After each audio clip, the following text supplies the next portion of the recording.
The happiest fan moment అంటే ఏం చెప్తారు? వందన అని నా ఫ్యాన్, అంటే తన పేరు కూడా నాకు తెలుసు. బికాజ్ ఒకసారి నేను రక్త సంబంధం షూటింగ్ చేసేటప్పుడు she contacted a lot of my serial artist అందరినీ కాంటాక్ట్ చేసి ఒకసారి తను ఎదురుగా వచ్చి మాట్లాడింది అనమాట. ఫోన్లో ఇంతకుముందు ఒకసారి ఎవరో కాల్ చేసేస్తే మాట్లాడాను, బట్ ఫోన్లో also she was crying and she was చాలా ఎమోషనల్ అయ్యారు. బట్ నాకు అప్పుడు ఫేక్ అనిపించింది. ఎవరు ఇంతగా నాకు జస్ట్ సీరియల్ చూసి ఇంత అభిమానించే వాళ్ళు ఎవరు ఉంటారు? లేదు, ఇలా ఎవరు ఉండరు. జస్ట్ అమ్మాయి ఏమో ఊరికే నా ముందు నటిస్తుందేమో, లేదా కొంచెం ఎమోషనల్ అయిందేమో అని అనుకున్నా ఫోన్లో మాట్లాడినప్పుడు. బట్ ఎదురుగానే ఒకసారి వచ్చిందనమాట. ఎక్కడో వాళ్ళ ఊరు నుంచి వచ్చింది. వచ్చాక ఎదురుగా she almost cried in front of. తనకి కళ్ళేమంటే నీట్ వస్తూనే ఉంది నన్ను చూడగానే. అంటే and she was completely shivering. And ఒక బుక్ తెచ్చి ఇచ్చింది, I have it, I show you. ఆ బుక్లో కూడా everyday she rights my name అనమాట.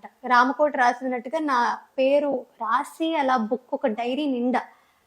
ఐ వాజ్ లైక్ చాలా షాక్ అయిపోయాను. అంటే ఇంతగా అభిమానించే ఒక్క ఫ్యాన్ని నేను సంపాదించగలిగానంటే I think it's everything for me. అంటే ఎంత అన్కండిషనల్ లవ్ కదా అది. పేరెంట్స్ అన్కండిషనల్గా లవ్ చేస్తారు, అంత అన్కండిషనల్గా ఇంకెవ్వరూ లవ్ చేయలేరు. మా పేరెంట్స్ మాకు ఇచ్చినంత ప్యూర్ లవ్ మేము ఎక్కడ పొందలేము, కానీ ఫ్యాన్స్ ద్వారా నుంచి నేను ఆ ప్యూర్ లవ్ పొందాను. అండ్ దిస్ ఫ్యాన్ మూమెంట్, ఈ అమ్మాయి నాకు అలా చేసింది మాత్రం ఎప్పటికీ మర్చిపోలేను. అంటే ఆ రోజు తన కళ్ళలో emotions and the way she emoted ఇంకా నా మనసులో అలాగా గుర్తుండిపోయింది.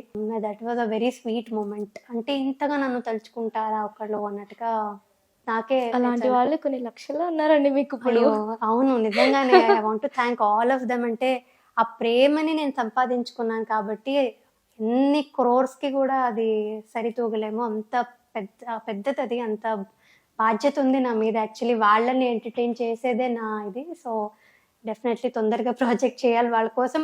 నేను చేయగలిగేది అదే కదా. I can only entertain them.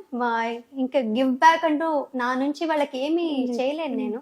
అంతగా ప్రేమిస్తారు, అంతగా నా గ్రాటిట్యూడ్ ఫీల్ అవుతాను. I have to do something for them అని నాకు అనిపిస్తుంది. కానీ ఏం చేస్తాను, ఇంకా వాళ్ళని ఎంటర్టైన్ చేయడం కంటే మించి ఇంకేమీ చేయలేము.